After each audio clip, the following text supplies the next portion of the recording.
देखिए, पहली बात तो ये है कि दरगाह दीवान साहब रहमतुल्लाह अलैह का जो केस वक्फ बोर्ड में चल रहा था, तो वक्फ बोर्ड ने अपने कंट्रोल में ले लिया वो। अब जो भी काम करना है वक्फ बोर्ड की अनुमति से करना पड़ेगा वहाँ पे। तो अगर वक्फ बोर्ड वहाँ पे जो तालपत्री वगैरह डाल रहे हैं तो उनके हक में इख्तियार में वो चीज़ वो डाल सकते हैं, उसमें ना मैं कुछ इंटरफेयर कर सकता हूँ, ना मेरे सामने वाली पार्टी जो है वो कर सकती है। जब वक्फ बोर्ड के कंट्रोल में तो हम लोग इसमें कुछ बोल ही नहीं सकते। तो ये वक्फ बोर्ड के पूछे बिना किस तरीके से काम शुरू हो गया अपना? देखिए, वक्फ बोर्ड के अधिकारी खुद वहाँ पे काम करवा रहे, खुद ही कर रहे हैं वहाँ पे। तो वहाँ कौन कर रहा है विरोध? जो है हमारे सामने जो खालिद असलम सैयद है जो वो भी सामने पार्टी है।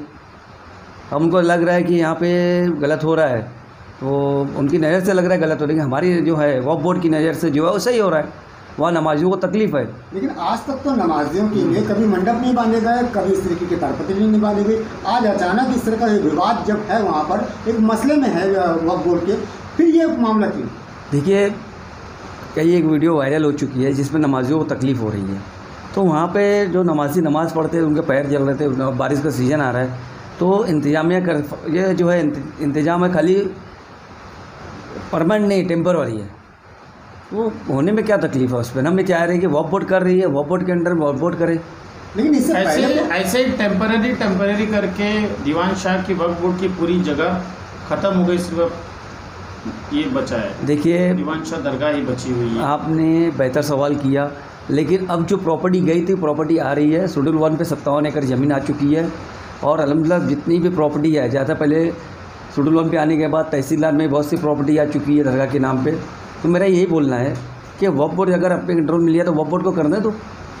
और दूसरी बात है कि आपको एक बात साफ़ तौर से कह देना चाहता हूँ कि हमारे समाज के लोगों का विरोध क्यों? वहाँ पे कौन नमाज़ पढ़ने वाला है? मुसलमान ही पढ़ने वाला है। नमाज का विरोध नहीं है, नमाज का विरोध नहीं है। विरोध इस बात का है कि वहाँ पर आहिस्ता आहिस्ता पहले बाम्बू, फिर मंडप, फिर तारपत्री, फिर पतरा, फिर वो जगह जो है ना पूरी जो है अंडरग्राउंड अंडर हो जाती है। नहीं, आप जो है वो टेम्पररी जो लोग मेरे पास भी आए थे, मैंने कहा वक्फ बोर्ड की परमिशन लो। जब वक्फ बोर्ड के लोग लगा रहे तो मुझे क्या उसमें बोलना है? तो वक्फ बोर्ड की परमिशन मिल चुकी है, वक्फ बोर्ड वाले खुद लगा रहे, वक्फ बोर्ड के अंडर में है ना वो। तो वक्फ बोर्ड वालों ने पुलिस स्टेशन में लेटर दिया। अब वक्फ बोर्ड वाले लेटर जो है उनके पुलिस स्टेशन से रास्ता कायम हो रहा है, उनको वो कार्रवाई करेंगे। वो बात का है कि वहाँ पर आहिस्ता आहिस्ता पहले बाम्बू, फिर मंडप, फिर तारपत्री, फिर पतरा, फिर वो जगह जो है ना पूरी जो है अंडरग्राउंड अंडर हो जाती है। नहीं, आप जो है वो टेम्पररी जो लोग मेरे पास भी आए थे, मैंने कहा वक्फ बोर्ड की परमिशन लो। जब वक्फ बोर्ड के लोग लगा रहे तो मुझे क्या उसमें बोलना है? तो वक्फ बोर्ड की परमिशन मिल चुकी है, वक्फ बोर्ड वाले खुद लगा रहे, वक्फ बोर्ड के अंडर में है ना वो। तो वक्फ बोर्ड वालों ने पुलिस स्टेशन में लेटर दिया। अब वक्फ बोर्ड वाले लेटर जो है उनके पुलिस स्टेशन से रास्ता कायम हो रहा है, उनका वो कार्रवाई करेंगे वो लोग। तो जो लोग इसकी मुखालफत कर रहे हैं, मुखालफत करने की वजह क्या है?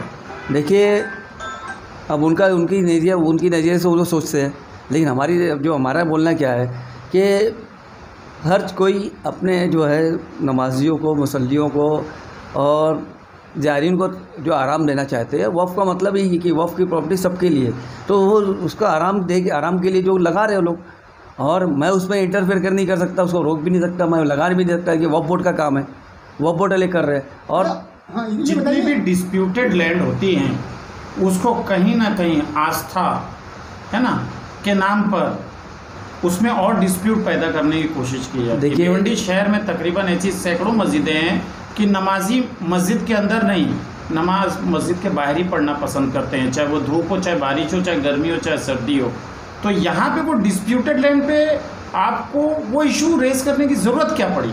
देखिए, वो तो इशू हमारा नहीं। पहली बात आपको बता दूँ कि कंपाउंड के अंदर तक नमाज़ होती है, कंपाउंड के बाहर नमाज नहीं होती, जुम्मा की हो चाहे कुछ भी।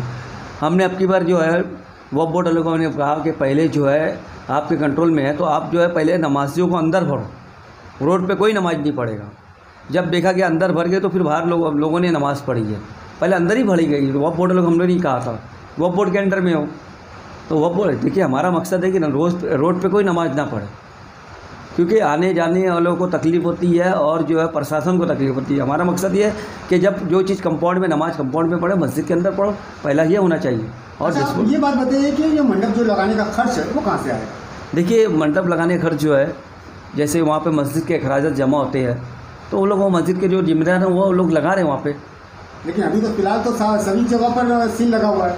देखिए जो चंदे आते हैं, जो भी आता है, झोली उमटी मस्जिद की, वो लोग मस्जिद वाले करते हैं, तो वो उसके खराजत से वो लोग कर रहे हो। वो तो इमाम और मौजिन की पगार के लिए होता होगा, वो भी उसको कम पड़ जाता होगा। तो यानी कहीं ना कहीं से इसमें पॉलिटिकल फंडिंग जरूर हो रही है। नहीं, देखो जो भी है वक्फ बोर्ड वाले ने रसीद रखा है बाकायदा, और रसीद के ऊपर रसीद फाड़ी जाती है और रसीद के ऊपर काम हो रहा है, और बाकायदा रसीद फाड़ी जा रही है उसके अंदर। एक्सप्रेस न्यूज हिंदी पर वीडियो देखने के लिए करें लाइक, शेयर और सब्सक्राइब। बेल आइकन दबाना ना भूलें।